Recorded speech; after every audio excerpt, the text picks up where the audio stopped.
वांग्याची भाजी बनवण्यासाठी हे शेंगदाण्याचं कूट घेतलं एवढं. त्यानंतर हे लसूण, खोबरं आणि याच्यामध्ये थोडेसे धने आणि तीळ टाकलेले मी.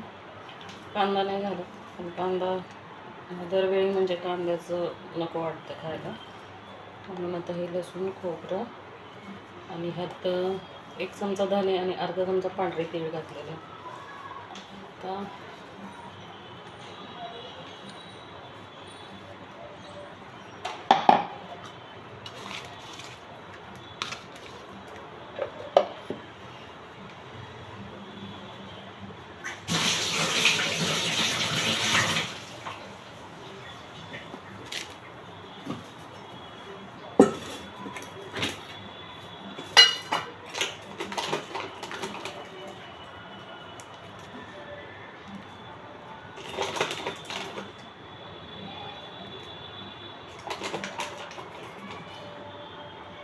दोन ते अडीच चमचे तिखट घातले, एवढा चमचा आहे.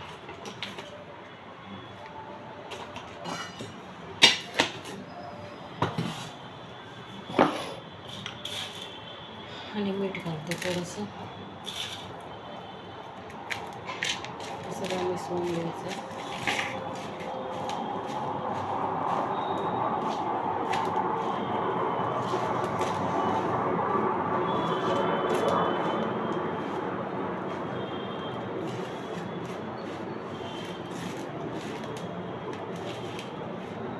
व्हिडिओ बरेच लोक बघतात पण सबस्क्राईब करत नाही आहेत. सबस्क्राईब करा.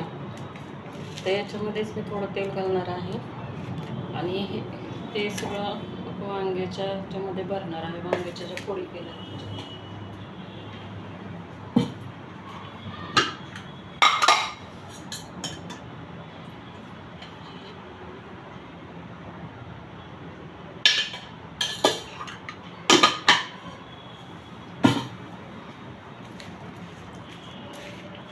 एक पळी घातले तेल आणि अर्धी पळी कढईत घालणार आहे आणि त्याच्यात मग ती भरलेली वांगी ठेवणार आहे.